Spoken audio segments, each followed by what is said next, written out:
Hello, मेरा नाम है अभिषेक और स्वागत करता हूं एक बार फिर आपके प्यारे चैनल JR ट्यूटोरियल्स में। बच्चों कैसे हो और आप सभी लोग? आई होप आप लोग एकदम बढ़िया होंगे, आपकी पढ़ाई एकदम बढ़िया चल रही होगी। ठीक है, आज से हम लोग इस लेक्चर से स्टार्ट करने जा रहे हैं एक न्यू लेसन जिसका नाम है ऑर्गेनिज्म एंड पॉपुलेशन। ठीक है, हमारे ऑलरेडी 12 लेसन कंप्लीट हो चुके हैं, मेन जो लेसन थे वो कंप्लीट हो चुके हैं। इसके आगे आने वाले जो 3 लेसन है वो जनरली इकोलॉजी बेस्ड लेसन है। ठीक है, नेचर के हिसाब से, इन्वायरमेंट के हिसाब से वही सारी चीजें हम लोग यहाँ पे डिस्कस करेंगे। तो इस लेसन में मोस्टली हम लोग ऐसे फैक्ट्स के बारे में पढ़ेंगे जिसका मतलब बहुत लॉजिक है। ठीक है, लॉजिक तो बहुत सारा है लेकिन जनरली इस लेसन में सिर्फ और सिर्फ फैक्ट्स है, ज्यादा कुछ आपको समझने जैसा नहीं है। ठीक है, स्टार्ट करें। लेक्चर स्टार्ट करने से पहले आपको एक छोटा सी चीज बताना चाहता हूं, एक छोटी चीज बताना चाहता हूं कि हमारा जो JR ट्यूटोरियल्स का एप्लीकेशन है वो जरूर से आप जाके डाउनलोड कर लेना प्ले स्टोर के ऊपर।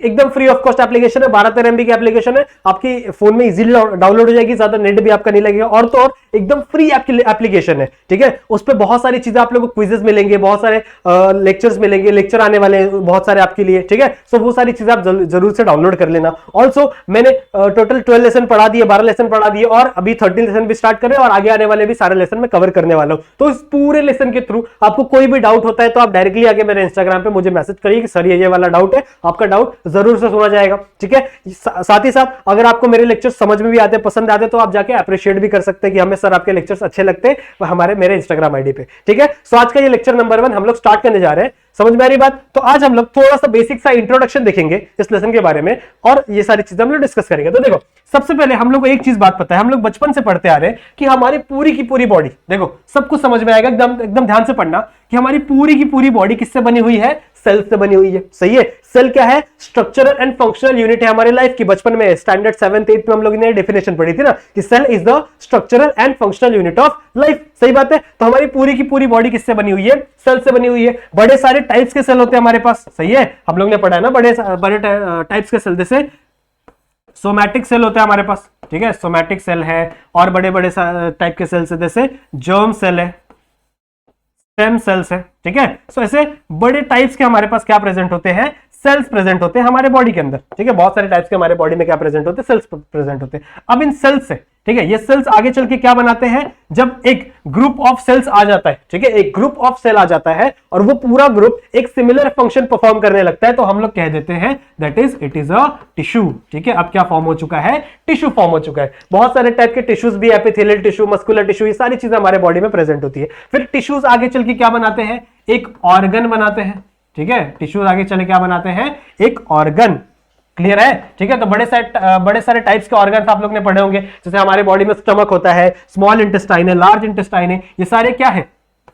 ये सारे क्या है? ये एक टाइप की क्या है? ऑर्गन है। क्लियर है? ठीक है, तो यहां पर मैं लिख सकता हूं दैट इज ऑर्गन में अगर मैं बात करूं, so for example heart is a organ. ठीक है, मेरा स्टमक इज अ ऑर्गन, फिर स्मॉल इंटेस्टाइन, फिर लार्ज इंटेस्टाइन। सही है? ठीक है, ऐसे बड़े सारे टाइप्स के ऑर्गन मेरे बॉडी के अंदर प्रेजेंट होंगे। क्लियर है इतना? ठीक है, ये समझ में आ रहा है? ये तो एकदम सिंपल सी बात है ना। ठीक है, ये तो एकदम सिंपल सी बात है। आप लोगों को बचपन में भी आप लोग ने ये पढ़ी होंगी। ठीक है, हमारी बॉडी किससे बनी हुई है? सेल से बनी हुई है। सेल्स के ग्रुप को हम लोग क्या कहते हैं? टिश्यू। और टिश्यू बहुत सारे टिश्यू जब आके मिल जाते हैं तो क्या बनता है? एक ऑर्गन बनता है। अब बड़े सारे ऑर्गन जब एक साथ आके मिलते हैं तो क्या बनता है? जवाब दो अपने मन में। ठीक है, ऑर्गन जब बहुत सारे ऑर्गन एक साथ आके मिलते हैं तो क्या बनता है? दैट इज एक ऑर्गन सिस्टम। ठीक है, क्या बनता है? Organ system. सही है, इजी है। जैसे रेस्पिरेटरी सिस्टम, सर्कुलेटरी सिस्टम, सही है, अपना डाइजेस्टिव सिस्टम, एक्सक्रीटरी सिस्टम, ऐसे बड़े सारे प्रकार के सिस्टम हमारे बॉडी के अंदर प्रेजेंट होते हैं। क्लियरली? वही अगर मैं और एक सारे सिस्टम को एक साथ मिला दूं, ठीक है, सारे के सारे सिस्टम को मैं क्या करूं? एक साथ मिला दूं तो क्या बनेगा? एक ऑर्गेनिज्म बन जाएगा। सही है ना? क्लियर है ना? इतनी बातें तो क्लियर है ना कि बहुत सेल्स होते हैं हमारे बॉडी में। सेल क्या है? Structural and functional unit of life. हमारे बॉडी के सबसे छोटी यूनिट क्या है? सेल है। फिर सेल्स आगे चले क्या बनते हैं? ग्रुप ऑफ सेल्स को हम लोग क्या बोलते हैं? टिश्यूज, जो कि एक सिमिलर फंक्शन परफॉर्म कर रहे हैं। सही है? फिर इससे आगे चले क्या बनते हैं? ऑर्गन। ऑर्गन क्या होते हैं? ग्रुप ऑफ टिश्यूज जो क्या कर रहे हैं? एक फंक्शन परफॉर्म कर रहे हैं। क्लियरली? बहुत सारे ऑर्गन्स होते हैं हमारे बॉडी में। हार्ट हो सकते हैं, स्टमक हो सकता है, लार्ज इंटेस्टाइन, स्मॉल इंटेस्टाइन, बहुत सारे, लिवर से, ये सारी चीजें। फिर ऑर्गन्स आगे चले क्या बनाते हैं? Organ system. ठीक है, ऑर्गन आगे चले क्या बनाते हैं? ऑर्गन सिस्टम, जैसे digestive system, respiratory system, circulatory system, ऐसे बड़े सारे बहुत सारे टाइप से क्या है? सिस्टम हमारे पास प्रेजेंट है। सही बात है। फिर ये ऑर्गन सिस्टम आगे चले क्या बनाता है? ऑर्गेनिज्म। इतनी सारी चीजें तो आप लोग ने अभी तक बचपन में पढ़ी है। इसके आगे भी चार्ट जाता है, ठीक है, इसके आगे भी बड़ी सारी चीजें जाती है। तो मैं थोड़ा सा इसको यहां पे मिटाता हूं और इसको इधर शिफ्ट कर देता हूं, कोई दिक्कत की बात नहीं।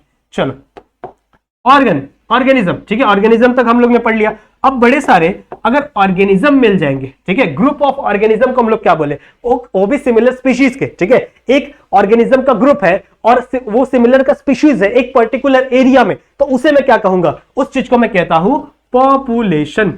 उसे मैं क्या कहता हूं, पॉपुलेशन, ठीक है। पॉपुलेशन मतलब क्या, पॉपुलेशन का जनरल सा मतलब है, इसकी डेफिनेशन क्या होगी, it is a group of organism, ठीक है, लिख लेना कहीं पे, ग्रुप ऑफ ऑर्गेनिज्म, ठीक है, group of organism of same species, ठीक है, ऑफ सेम स्पीशीज, ये बहुत ज्यादा जरूरी है, सेम स्पीशीज। ऐसा नहीं होना चाहिए कि आपके घर में अगर चूहा भी रह रहा है और आप भी रह रहे हो तो उसको और चूहा और आप दोनों मिला के एक पॉपुलेशन बनोगे, ऐसा नहीं हो सकता, ठीक है। पॉपुलेशन क्या होगी, एक सेम स्पीशीज की होनी चाहिए ऑफ स्पेसिफिक एरिया, ठीक है, ऑफ स्पेसिफिक एरिया।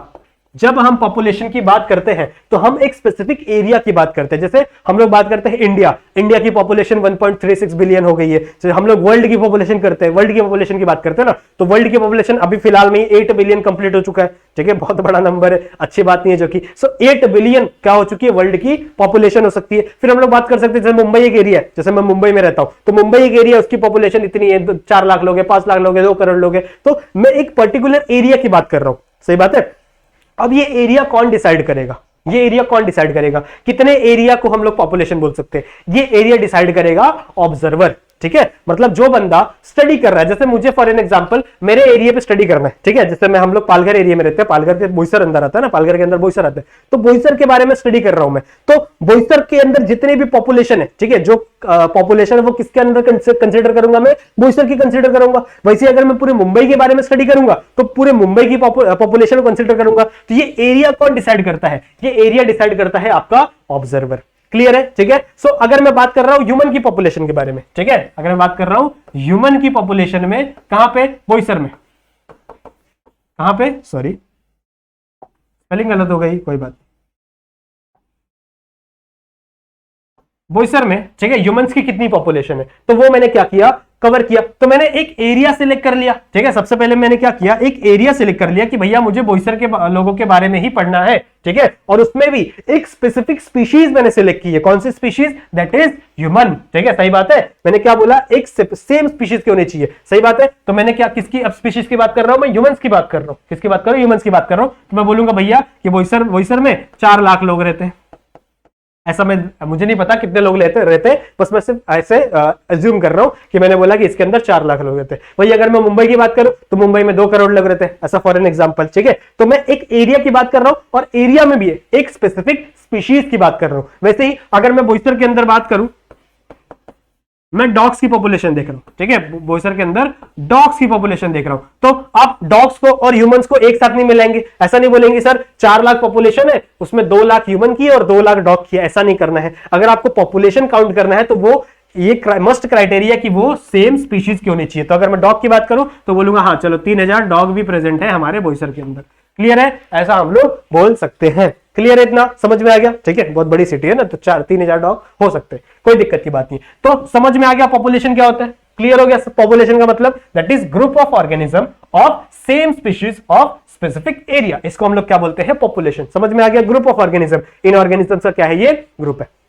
अब ये पॉपुलेशन आगे भी बहुत और भी चीजों में डिवाइड होता है, देखो इसको मिटा दो, ठीक है, ये वाला पोर्शन में मिटा देता हूं। आई होप आप लोग ने इसे लिख लिया होगा, ठीक है, फटाक से स्क्रीनशॉट ले लो, गायब हो गया ले लेना चाहिए था स्क्रीनशॉट, कोई बात नहीं, चलो 10 सेकंड रिवाइंड करना वीडियो, वापस देख लेना, स्क्रीनशॉट मिल जाएगा तुम लोग को। तो अब देखो बड़ी सारी पॉपुलेशन, ठीक है, अब देखो जैसे मैं बात करूं बोईसर का ही एरिया है, वापस वही एग्जांपल ले लेते हैं कि बोईसर का एरिया है, बोईसर के एरिया में एक डॉग की स्पीशीज रहती है, एक इंसानों की स्पीशीज रहती है, सही बात है। सो एक पॉपुलेशन हो गई डॉग्स की, सही है, एक पॉपुलेशन क्या हो गई, डॉग्स की, फिर एक पॉपुलेशन हो गई ह्यूमंस की, सही है, ठीक है, एक पॉपुलेशन हो गई डॉग की, एक पॉपुलेशन हो गई ह्यूमंस की, फिर एक पॉपुलेशन बोल सकता हूं मैं, चलो कोई एक बर्ड है, ठीक है, उसकी एक पॉपुलेशन है, एक पॉपुलेशन हो गई रैट्स की, चूहों की, ठीक है, रैट्स की पॉपुलेशन है। सो इन सारे पॉपुलेशन को मिला के, अगर मैं एक स्पेसिफिक एरिया की बात करूं तो इन सारे पॉपुलेशन को मिला के एक टर्म बनती है, ठीक है, इन सारे पॉपुलेशन को मिला के एक टर्म बनती है, दैट इज कम्युनिटी। क्या बनती है? कम्युनिटी। समझ में आया? ठीक है, कम्युनिटी। कम्युनिटी समझ में आया क्या होता है? कम्युनिटी का मतलब है कि बड़े सारे पॉपुलेशन जब एक साथ आए और इंटरैक्ट करें। इंटरैक्ट मतलब क्या होता है? जैसे हमारा और कुत्तों के बीच में कुछ इंटरैक्शन होता है ना, जैसे हम उनको खाना देते हैं तो वो हमारी क्या करते हैं, बोल सकते हो सेफ्टी करते हैं, ठीक है, हमको बचाते हैं दूसरे लोगों से। फिर अगर मैं बात करूं कॉकरोच, कॉकरोच और मेरा क्या इंटरेक्शन है? वो मुझे बीमारी कॉज करता है, मैं उसको चप्पल मार देता हूं। सही बात है। तो ये क्या हो गया? एक टाइप का इंटरेक्शन है ना, ठीक है। सो इस इंटरेक्शन को हम लोग किसके अंदर काउंट करेंगे? कम्युनिटी के अंदर काउंट करेंगे। समझ में आ रहा है क्या चल रहा है? ठीक है, ऑर्गेनिज्म बना, ऑर्गेनिज्म, फिर ऑर्गेनिज्म, बड़े सारे ऑर्गेनिज्म एक साथ आ गए सेम स्पीशीज के स्पेसिफिक एरिया पे, तो उसे मैंने क्या कह दिया? पॉपुलेशन। फिर अगर बड़े सारे पॉपुलेशन एक साथ आ गए एक एरिया के, तो उसे मैं क्या कहूंगा? That is community. ठीक है, अब कम्युनिटी भी डिपेंड होती है बहुत सारे एबायोटिक फैक्टर्स पे भी, ठीक है। कम्युनिटी डिपेंड होती है बहुत सारे एबायोटिक फैक्टर्स के ऊपर भी कम्युनिटी डिपेंड होती है। जैसे अगर मैं बोईसर में रह रहा हूं तो बोईसर का क्लाइमेट कैसा है, समझ रहे हो? बोईसर में जब बहुत ज्यादा ठंड पड़ रही है तो मैं क्या करूंगा? स्वेटर पहन के घूमने लगूंगा। सही बात है। अगर बहुत ज्यादा गर्मी पड़ रही है तो मैं क्या करूंगा? छोटे छोटे कपड़े में घूमूंगा, यार मेरे को बहुत गर्मी लग रही है, पसीने ज्यादा हो रहे हैं। समझ में आ रही बात? तो एबायोटिक फैक्टर बहुत ज्यादा रिस्पॉन्सिबल है, ठीक है। एबायोटिक फैक्टर बहुत ज्यादा जरूरी होता है किसी भी कम्युनिटी को बिल्ड करने के लिए। किसी भी कम्युनिटी में एबायोटिक फैक्टर बहुत ज्यादा इंपॉर्टेंट है। जैसे मैं आपको एग्जांपल देता हूं कि एक पॉन्ड है, ठीक है, एक पॉन्ड है, एक पॉन्ड, समझ रहे हो? ठीक है, ये क्या है? पॉन्ड, ठीक है। अब इस पॉन्ड के अंदर फॉर एन एग्जांपल फ्रॉग की कोई स्पीशीज रहती होगी, ठीक है, फ्रॉग की एक पॉपुलेशन है। फिर यहाँ पे कोई एक एक्वाटिक प्लांट की, कोई भी ले लो, हाइसिंथ ले लो, कोई भी एक एग्जांपल ले लो, एक्वाटिक प्लांट की क्या है? एक पॉपुलेशन है। फिर यहीं पे, ठीक है, यहीं पे कोई फिशेस की पॉपुलेशन है। तो बड़ी सारी अलग अलग स्पीशीज की पॉपुलेशन एक साथ है, तो ये कम्युनिटी हो गई। लेकिन ये सारी की सारी कम्युनिटी, ठीक है, सारी की सारी कम्युनिटी किस पे डिपेंड है? वाटर के ऊपर डिपेंड है ना भैया, ठीक है। किस पे डिपेंड है? वाटर के ऊपर डिपेंड है। और वाटर क्या है? Water is a abiotic factor. सही है, वाटर क्या है? एबायोटिक फैक्टर है। तो ये सारे के सारे कम्युनिटी है, ये एबायोटिक फैक्टर पे भी क्या करते हैं? डिपेंड करते हैं। सही बात है। मतलब जब इसके आगे क्या हो जाएगी? मतलब बायोटिक फैक्टर, बायोटिक में सारे कम्युनिटी आ गए, biotic factor plus abiotic factor, biotic factor plus abiotic factor. जब आप इन सबको मिला दोगे, बायोटिक फैक्टर में क्या आ गया? कम्युनिटी आ गई। ये पूरी की पूरी कम्युनिटी बायोटिक फैक्टर में, लेकिन ये इंटरैक्ट करेगी आपके एबायोटिक फैक्टर के साथ भी, ठीक है। तो इन सारे कम्युनिटी को, इन सबको हम लोग क्या कहते हैं? दैट इज इकोसिस्टम, ठीक है। इसको हम लोग क्या बोल देते हैं? इकोसिस्टम। समझ में आया इकोसिस्टम क्या होता है? समझ में आया इकोसिस्टम क्या होता है? जनरली इतनी चीजें आप लोग को समझ में आ गई होंगी कि सबसे पहले एक सेल होता है, सेल बड़े टाइप्स के हो सकते हैं। फिर ये सेल से आगे चले क्या बनता है? टिश्यू बनता है, ठीक है। टिश्यू क्या है? That is group of cells जो एक सिमिलर फंक्शन परफॉर्म कर रहे हैं। फिर ये टिश्यूज आगे चले क्या बना रहे हैं? ऑर्गन बना रहे हैं। सही बात है। फिर ये ऑर्गन आगे चले क्या बना रहे हैं? Organ system. और ऑर्गन सिस्टम, सारे ऑर्गन सिस्टम मिला क्या बनता है? एक ऑर्गेनिज्म बनते हैं। तो ये सारी चीजें आप पढ़ते रहते हो ना, सेल के बारे में आप ऑलरेडी पढ़ते रहते हो, ठीक है। टिश्यूज के बारे में आप ऑलरेडी पढ़ते रहते हो, एपिथेलियल टिश्यू, स्क्वामस टिश्यू, बहुत बड़े सारे टाइप के टिश्यू है, वो आप लोग एनाटॉमी में पढ़ते रहते हो। फिर अगर मैं बात करूं ऑर्गन्स की, तो बड़े सारे ऑर्गन्स के बारे में भी हम लोग पढ़ते हैं, ठीक है। ऑर्गन सिस्टम के बारे में भी हम लोग पढ़ते हैं। जैसे अभी हम लोग ने पढ़ा था ना, हार्ट वाला लेसन पढ़ा था, ठीक है, रेस्पिरेशन पढ़ा था, सर्कुलेशन पढ़ा था, तो वो सारे क्या थे? ऑर्गन सिस्टम के बारे में पढ़ेंगे। लेकिन इस लेसन में हम लोग प्राइमरी फोकस करेंगे ऑर्गेनिज्म पे, ठीक है, और पॉपुलेशन पे। इसीलिए इस लेसन का नाम भी क्या है? ऑर्गेनिज्म एंड पॉपुलेशन, ठीक है। इस लेसन का नाम भी क्या है? Organism and population. क्लियर है? समझ में आया? ठीक है, तो ये समझ में आ गया इतना। ऑर्गेनिज्म बना, ऑर्गेनिज्म किससे बनता है? सारे ऑर्गन सिस्टम मिला के एक ऑर्गेनिज्म बनता है। फिर इसी ऑर्गेनिज्म के ग्रुप को, ठीक है, इसी ऑर्गेनिज्म के ग्रुप को जो क्या है? एक सिमिलर स्पीशीज के हैं और एक स्पेसिफिक एरिया में रह रहे हैं, उसे मैं क्या कहूंगा? पॉपुलेशन। सही बात है। फिर पॉपुलेशन का डेफिनेशन यहां पे लिखा है, ठीक है, that is group of organism of the same species. ये देखो, ये क्राइटेरिया है, सेम स्पीशीज जरूरी है, सेम स्पीशीज होनी ही चाहिए, और एक स्पेसिफिक एरिया की बात करेंगे। जब ये पॉपुलेशन की बात करेंगे तो एक स्पेसिफिक एरिया की बात करेंगे, ठीक है। ऐसा नहीं बोल सकता हूं कि चलो आज इधर की पॉपुलेशन इतनी हो गई, लेकिन कहां की इतनी हो गई भैया? बताओ तो। इंडिया की हुई है, महाराष्ट्र की हुई है, बोईसर की हुई है, कहां की हुई है? ठीक है। सो ये सारी चीजें आप लोग को ध्यान में रखनी है। फिर बहुत सारे पॉपुलेशन एक साथ आते हैं, जैसे ह्यूमन की पॉपुलेशन आती है। बोईसर की बात करूं तो बोईसर में कुछ ह्यूमन के लोग हैं, ह्यूमन से रहते हैं, कुछ बर्ड्स रहती है, कुछ डॉग्स रहते हैं, कुछ रैट्स रहते हैं, चूहों की पॉपुलेशन है, बहुत सारे पॉपुलेशन है, कुछ कैट्स की पॉपुलेशन भी होगी यहाँ पे। समझ रहे हो? तो ये सारे पॉपुलेशन एक साथ क्या बनाते हैं, कम्युनिटी बनाते हैं, और इन कम्युनिटी के अंदर इंटरैक्शन देखने मिलती है हम लोग को। मतलब सारे बायोटिक फैक्टर क्या करते हैं, एक दूसरे के साथ इंटरैक्ट करते हैं। चूहे बिल्लियों के साथ आपने देखा होगा ना कि जैसे चूहा बिल्ली आती है, चूहा भाग जाता है फटाक से, ठीक है? तो ये भी क्या है, एक टाइप की इंटरैक्शन है। वैसे बिल्लियों कुत्ते के साथ इंटरैक्शन करती है। तो ये सारी चीजें क्या है, इंटरैक्शन। ये क्या बनाती है, एक कम्युनिटी बनाती है। सही बात है।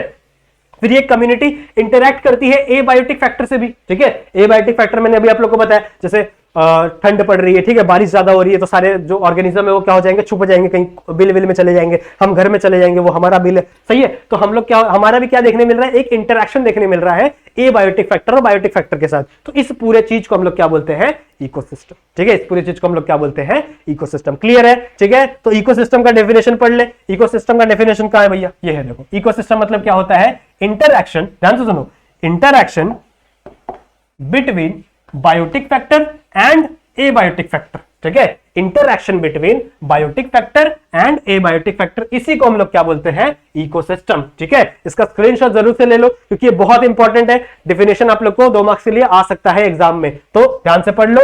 बोल देगा भैया इकोसिस्टम का डेफिनेशन दो, एग्जाम में एग्जामिनर पूछ लेगा कि define the ecosystem and give some examples, तो आप लोग को ये दे देना है और एग्जांपल दे देना अपने पॉन्ड वाला एग्जांपल यहाँ पे। ठीक है, ऐसा पॉन्ड बना देना, बोलना ये पॉन्ड है भैया, और यहाँ पे क्या है, फ्रॉक्स की कुछ स्पीशीज है।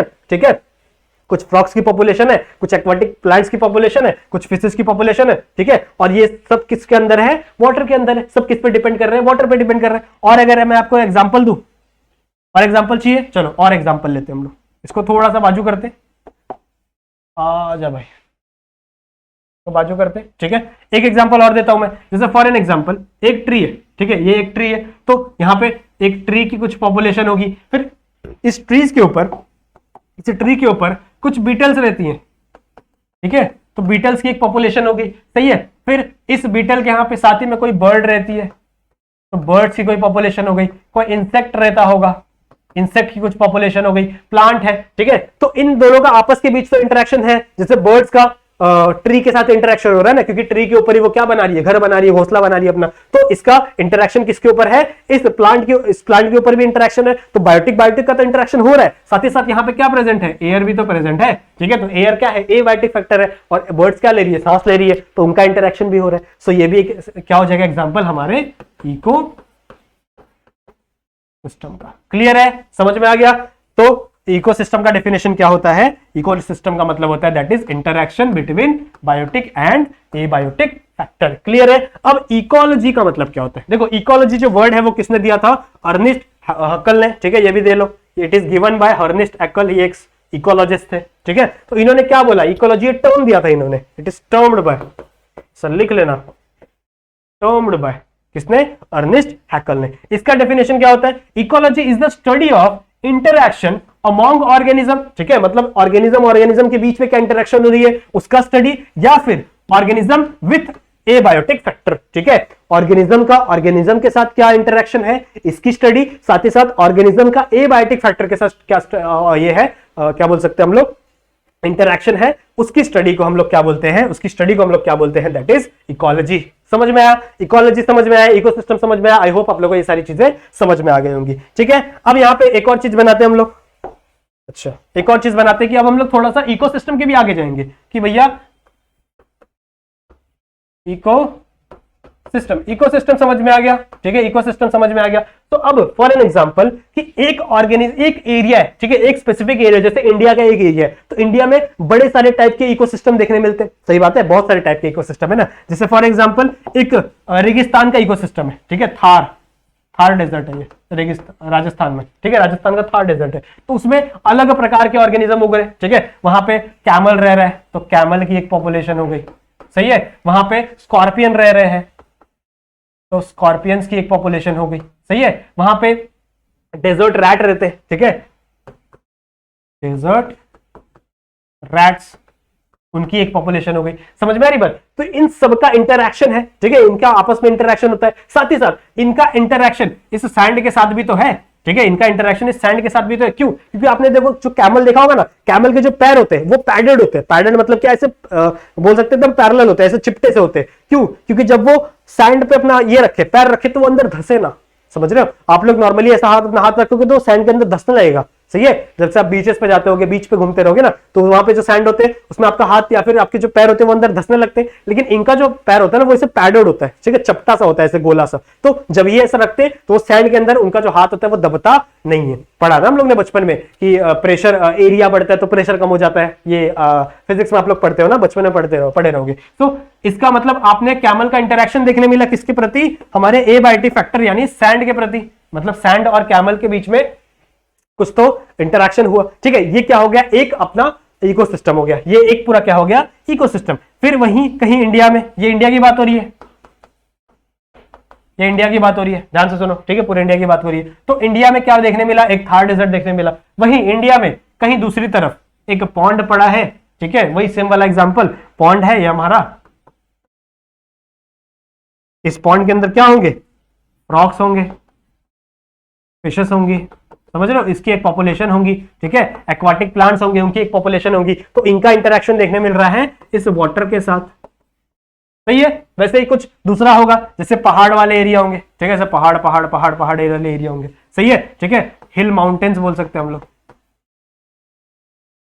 तो ये भी एक टाइप के क्या है, इकोसिस्टम है। यहाँ पे अलग टाइप के ऑर्गेनिज्म हम लोग को देखने मिलेंगे, अलग टाइप के प्लांट हम लोग को देखने मिलेंगे, सही है। जो और प्लांट्स डेजर्ट में नहीं उगते, लेकिन कुछ प्लांट्स कहाँ उगेंगे, इस हिल वाले माउंटेन वाले रीजन पे उगेंगे, सही बात है। अलग अलग चीजें हम लोग को, अलग अलग इकोसिस्टम है। देखो ये अलग इकोसिस्टम है, ये अलग इकोसिस्टम है, और ये अलग इकोसिस्टम है। तो जब आप एक स्पेसिफिक एरिया की बात करो, जैसे मैं बात कर रहा हूं महाराष्ट्र की बात कर रहा हूं, तो पूरे महाराष्ट्र में अगर मैं बोलूं, ठीक है, एग्जाम्पल ले लो, ठीक है, ऐसा होता नहीं है लेकिन एग्जाम्पल ले लो कि पूरे महाराष्ट्र में एक ही जैसा वाटरफॉल हो रहा है और एक ही जैसा टेम्परेचर है, ठीक है, एक ही जैसा वाटरफॉल हो रहा है और एक ही जैसा टेम्परेचर है। तो इसको मैं एक एरिया मान लेता हूं, जैसे अगर मैं इंडिया की बात कर रहा हूं, इस एरिया में टेम्परेचर कॉन्स्टेंट है, टेम्परेचर सेम है, सॉरी कॉन्स्टेंट मत बोलो, सेम बोलो, और हम लोग क्या बोल सकते हैं, दैट इज यहां का जो रेनफॉल है,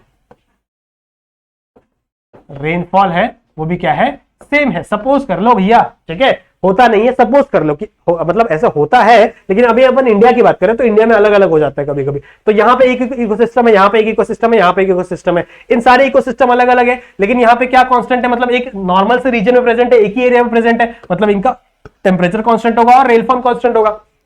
ऐसे, ठीक है, ऐसे ग्रुप ऑफ इकोसिस्टम को जहां पे टेम्परेचर और रेनफॉल कांस्टेंट होता है, ऐसे इकोसिस्टम को हम लोग कहते हैं बायोम, ठीक है, ऐसे इकोसिस्टम को हम लोग क्या कहते हैं, बायोम। क्लियर है, बायोम मतलब क्या होता है, बायोम का मतलब क्या है, ग्रुप ऑफ इकोसिस्टम, ठीक है, सिंपल सा इसका डेफिनेशन क्या हो जाएगा, that is group of ecosystem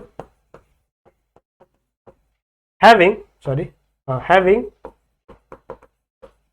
similar rainfall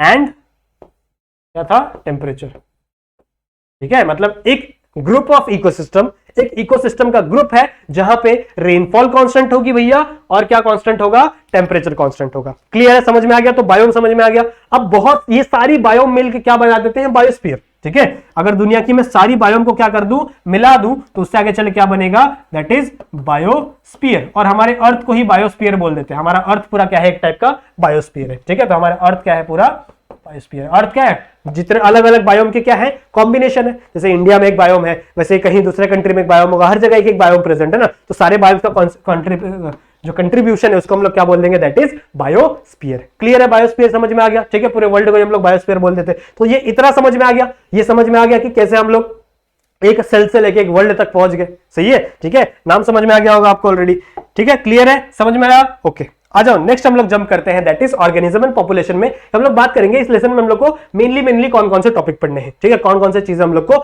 यहाँ पे स्टडी करनी है। ऑर्गेनिज्म एंड पॉपुलेशन की बात करो, सो इसमें हम लोग सबसे पहले स्टडी करेंगे that is adaptation of organism with abiotic factor. Adaptation क्या होती है, ठीक है, आप खुद के बॉडी के अंदर कौन कौन से चेंजेस ला रहे हो एबायोटिक फैक्टर के हिसाब से। देखो, जब भी इन्वायरमेंट चेंज होता है, ठीक है, जब भी क्या चेंज होता है, इन्वायरमेंट क्या हो रहा, चेंज हो रहा है, होगा अगर, ठीक है, तो उसके साथ साथ ऑर्गेनिज्म को भी खुद के अंदर कुछ चेंजेस लाने पड़ेंगे, वरना वो सर्वाइव नहीं कर सकता। ये हम लोग ने कहां पढ़ा था? ये हम लोग ने पढ़ा था डार्विन का लॉ, ठीक है, only the fittest can survive. समझ रहे हो? तो मतलब जो नेचर के हिसाब से फिट होगा वही क्या कर सकता है? खुद सर्वाइव कर सकता है। तो अगर आपको नेचर के हिसाब से फिट होना है, किसी भी ऑर्गेनिज्म को अगर नेचर के हिसाब से फिट होना है, तो उसको अपने अंदर कुछ ना कुछ अडेप्टेशन करनी पड़ेगी। जैसे कैमल ने अडेप्टेशन की है कि भैया उसको सैंड में घूमना है, उसकी जिंदगी उसका जिंदगी यही है कि उसको भैया सैंड के अंदर घूमना है, तो उसने क्या कर लिया? अपने जो पैर है वो पैडेड कर लिया। साथ ही साथ उसको वाटर की इतनी जरूरत नहीं होती, क्योंकि उसके अंदर वाटर होल्डिंग कैपेसिटी ज्यादा होती है, उसके बॉडी के अंदर वाटर बहुत ज्यादा अमाउंट में होल्ड हो जाता है।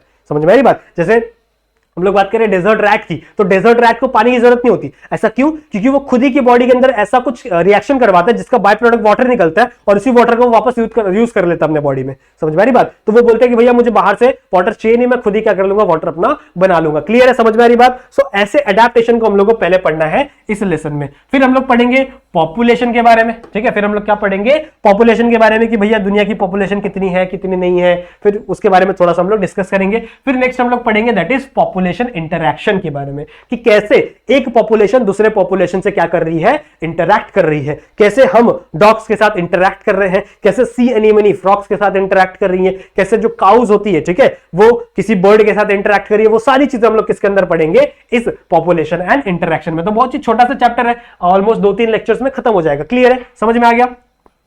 नेक्स्ट सबसे पहले हम लोग स्टार्ट करेंगे दैट इज एबायोटिक फैक्टर वाला, ठीक है। एबायोटिक फैक्टर में हम लोग अडेप्टेशन की बातें स्टार्ट करने जा रहे हैं, ठीक है। तो अगर मैं अडेप्टेशन की बात करूं तो अडेप्टेशन 3 प्रकार के हो सकते हैं, या तो फिजियोलॉजिकल, या तो मॉर्फोलॉजिकल, या तो बिहेवियरल, ठीक है। फिजियोलॉजिकल मतलब क्या? आपके बॉडी के अंदर कोई केमिकल रिएक्शन चेंज हो जाए बाहर की नेचर के हिसाब से। जैसे समझ में आ रही है बात? जैसे हम लोग जो नॉर्मली CO2 प्रोड्यूस कर रहे थे, लेकिन CO2 इतना ज्यादा हो गया दुनिया में कि हम लोग O2 प्रोड्यूस करने लगे, ऐसा कुछ अडेप्टेशन हो गया किसी ऑर्गेनिज्म के अंदर, तो वो क्या होगा?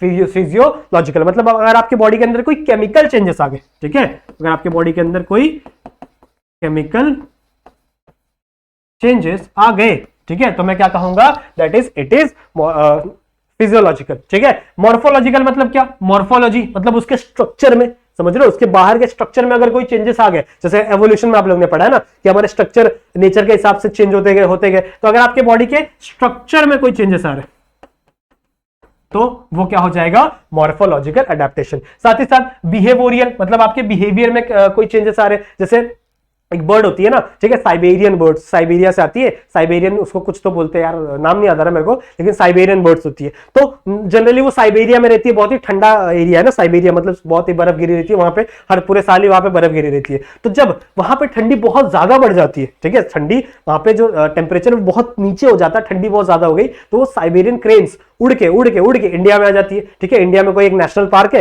वहां पे आ जाती है और वहां पे अपने अंडे दे देती है। समझ में आ रही बात? इतनी बातें क्लियर है? सो ये क्या है? उनके बिहेवियर में चेंज आया भैया, ना उनके बॉडी के केमिकल में चेंज आया, ना उनके बॉडी के स्ट्रक्चर में चेंज आया, उनका बिहेवियर चेंज हुआ, बिहेवियरल चेंज, ठीक है। तो 3 प्रकार के हम लोग को अडेप्टेशन पढ़ने हैं, एक है फिजियोलॉजिकल, एक है मॉर्फोलॉजिकल, और एक है आपका बिहेवियरल चेंज। क्लियर है? ठीक है। यहां पे एक चीज इंसर्ट करना मेरा रह गया था, एक फोटो आप लोगों को दिखानी है, ध्यान से देखना, ठीक है। ये वाली एक फोटो देखो, एक ग्राफ दिया हुआ है आपके बुक में, एक ग्राफ दिया हुआ है आपके बुक में, ये आप लोग को आना बहुत ज्यादा जरूरी है, क्योंकि एग्जाम में कभी कभी ये ग्राफ पूछ लिया जाता है, तो आप लोग को आना बहुत ज्यादा जरूरी है। देखो क्या दिया हुआ है, ग्राफ दिया है, यहां पे क्या बढ़ रहा है? टेम्परेचर बढ़ रहा है। देखो इस साइड क्या बढ़ रहा है? टेम्परेचर बढ़ रहा है। यहां पे बना के दिखाऊं मैं तुम लोग को, ये वाला जो ग्राफ है, ठीक है, यहां पे जो बढ़ रहा है दैट इज टेम्परेचर बढ़ रहा है, ठीक है, टेम्परेचर बढ़ रहा है। तो टेम्परेचर यहां पे 0 है, यहां पे टेम्परेचर क्या है? 0 है। फिर 0 से क्या हुआ?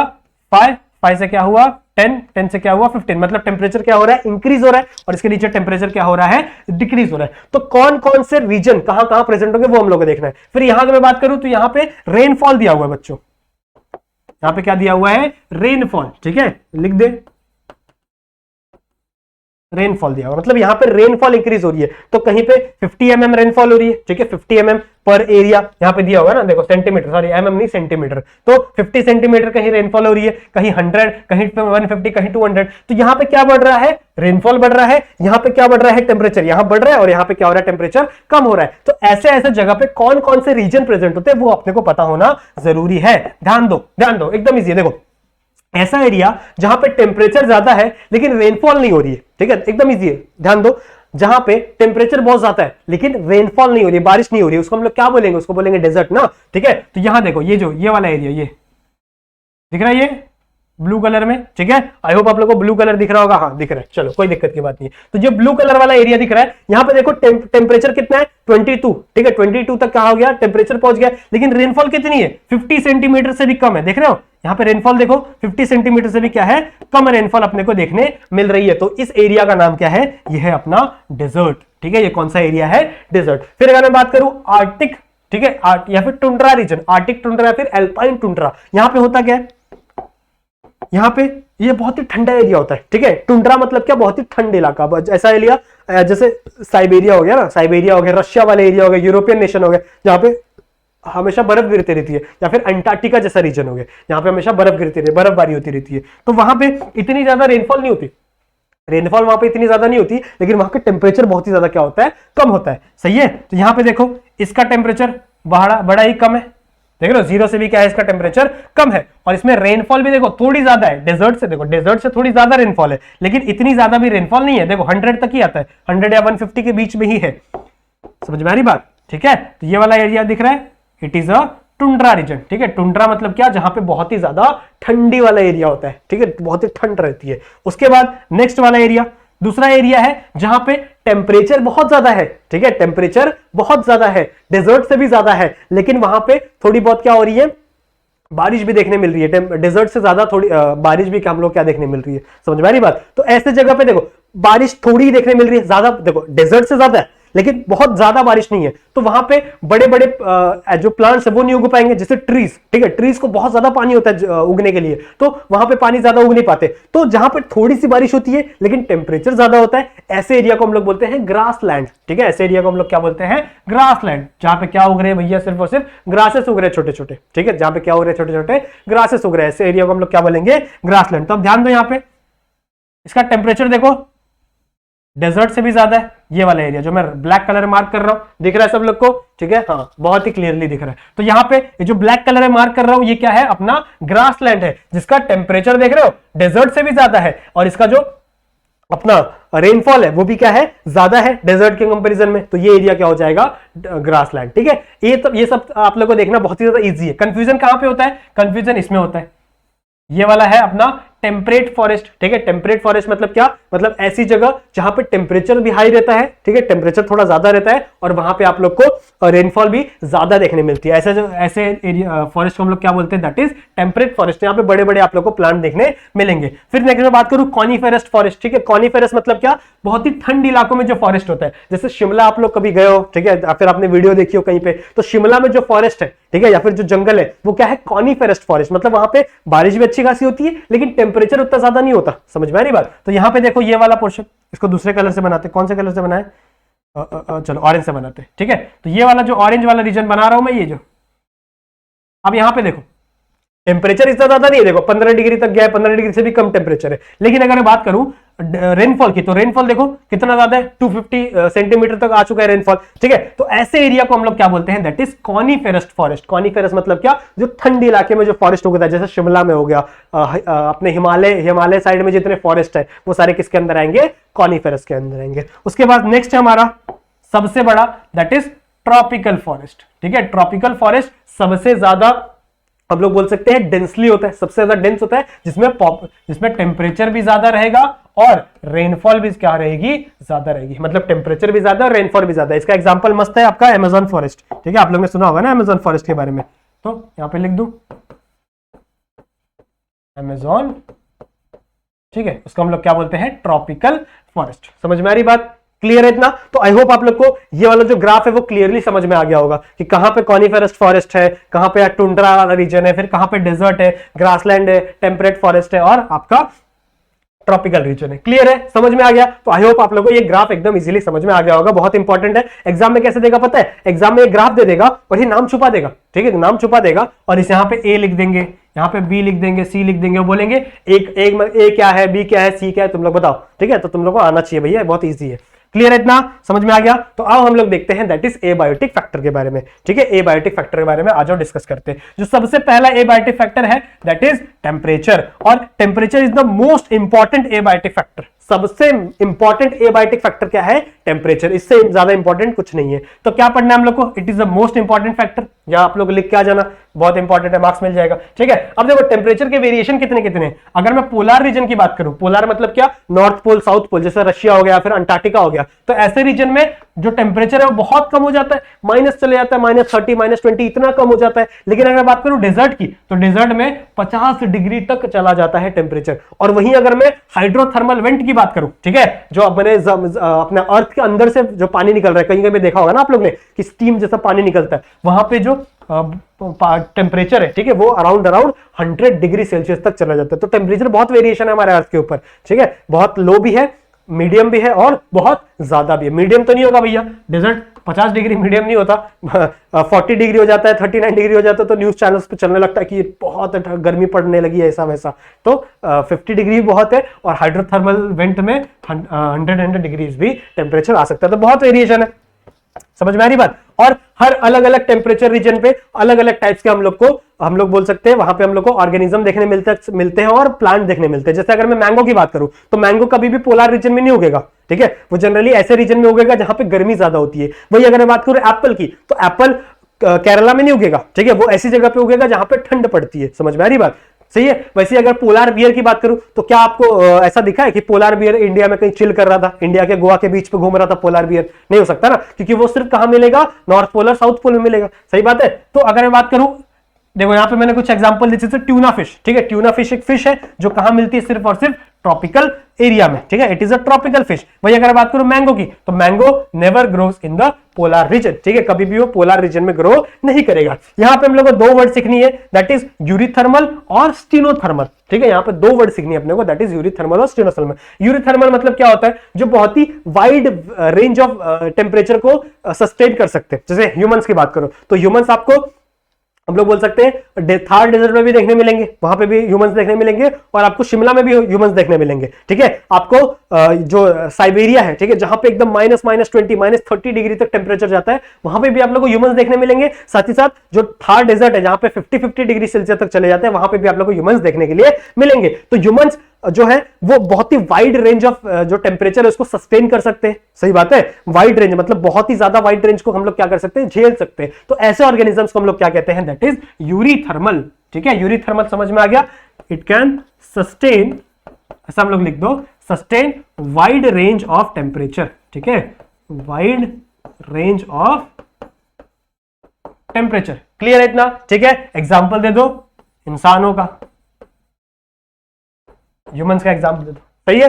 नेक्स्ट है स्टीनोथर्मल, जस्ट इसका अपोजिट। ठीक है, ये बहुत वाइड रेंज में ये कर सकते हैं, और ये बहुत ही कम रेंज में। ठीक है, जैसे टेम्परेचर 2 डिग्री 3 डिग्री भी ज्यादा हुआ तो इनकी मौत हो सकती है। जैसे अब हम बोल सकते हैं पोलर बियर। अब पोलर बियर कभी भी आपको गोवा में नहीं देखने मिलेगा, जैसे मैंने अभी आप लोग को बताया। सो वो क्या है? एक बहुत ही कम रेंज ऑफ टेम्परेचर को क्या कर सकता है? सस्टेन कर सकता है। तो वो किसके अंदर आ जाएगा? स्टीनोथर्मल के अंदर। तो इसका क्या बनेगा definition? It sustain less range, ठीक है, ऑफ टेम्परेचर। क्लियर है इतना?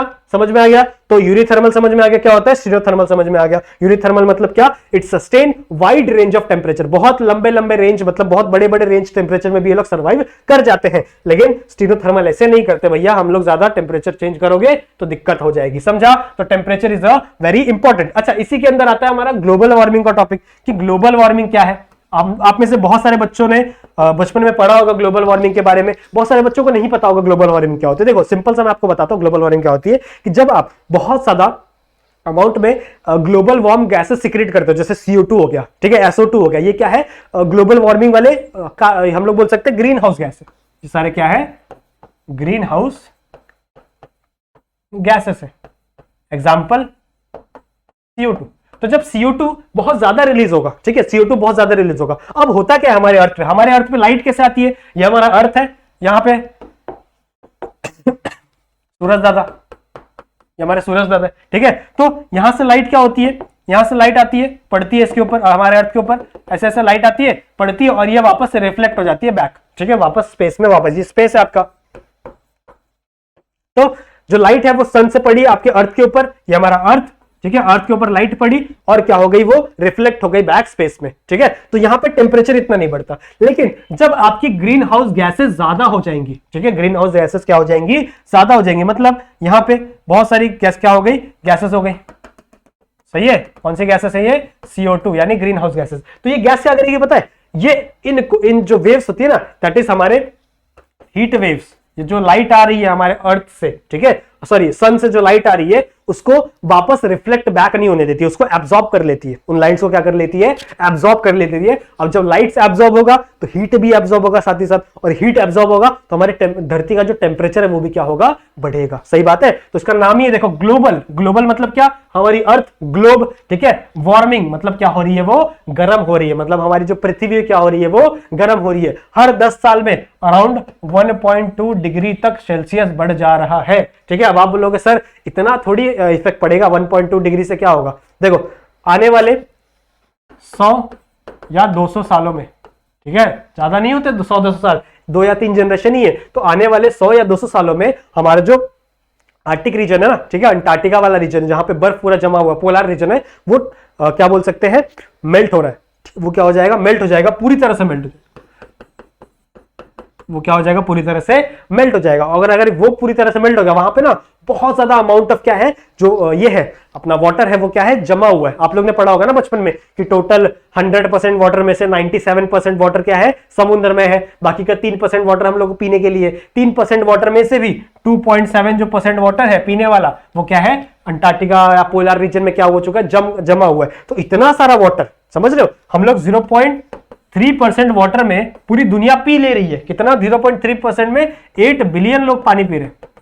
कितने लोग, 8 बिलियन लोग इस 0.3% पानी में से ही पी रहे। तो सोचो अगर ये 2.7% वाटर रिलीज हो गया, छूट गया, तो कितनी तबाही, कितने सुनामीज आ सकते हैं। समझ में आ रही है बात। तो ये ग्लोबल वार्मिंग बहुत ही ज्यादा इंपॉर्टेंट टॉपिक बन जाता है आपके लिए भी, और हम लोग बोल सकते हैं हमारे देश के लिए भी। सही बात है, क्लियर है, ठीक है। आ जाओ नेक्स्ट अपने एबाइटी फैक्टर पे चलते हैं, that is water. Water is the second most important, ये सेकंड आता है। अच्छा ये ऑर्डर भी है, हाँ, आप लोग को ऑर्डर भी याद होना चाहिए। सबसे इंपॉर्टेंट क्या है, हमारा टेम्परेचर, ठीक है, सबसे इंपॉर्टेंट एबाइटिक फैक्टर क्या है, temperature, is the most important. Second number पे क्या आएगा, सेकंड नंबर पे आएगा अपने वाटर। ठीक है, तो वाटर में क्या बोल रहा है कि भैया ओरिजिनेट, जो लाइफ है वो ओरिजिनेट भी हुई थी वाटर में, और वाटर के बिना कोई भी सस्टेन नहीं कर सकता, अनसस्टेनेबल विदाउट वाटर। सही बात है ना, अगर मैं पानी नहीं दूं किसी भी ऑर्गेनिज्म को तो मर जाएगा। सही है, क्लियर है, आपको पानी नहीं दूं तो मर जाओगे। सही है, लेकिन पानी हम लोग को मिल रहा है अभी। सो जो लाइफ है, ठीक है, it is unsustainable without water. और हमारी जो लाइफ क्या हुई थी, ओरिजिनेट भी हुई थी कहां पे, वाटर के अंदर। अब वाटर के अंदर बड़ी सारी चीजें हम लोग को देखनी पड़ती है, जैसे वाटर का पीएच। अगर वाटर का पीएच चेंज होगा तो उसके अंदर के जो ऑर्गेनिज्म है वो भी चेंज, एसिडिक होगा तो ज्यादा ऑर्गेनिज्म नहीं रह पाएंगे। जितना वाटर न्यूट्रल होता है उतने ज्यादा ऑर्गेनिज्म उसके अंदर रह सकते हैं। वही अगर बात करूं केमिकल कॉम्पोजिशन की, जैसे मिनरल्स हो गए, जितना ज्यादा मिनरल्स होगा उतने ज्यादा ऑर्गेनिज्म रह सकते हैं। सही है, फिर टेम्परेचर, सॉल्ट, ठीक है, अगर मैं सॉल्ट की बात करूं तो सॉल्ट कितना होना चाहिए, सॉल्ट कितना होना चाहिए, देखो ध्यान से। फ्रेश वाटर की बात करूं तो फ्रेश वाटर में लेस देन 5 पीपीटी। पीपीटी मतलब क्या, पार्ट्स पर 1000। लिख दूं कहीं पे, पार्ट्स पर 1000, ठीक है,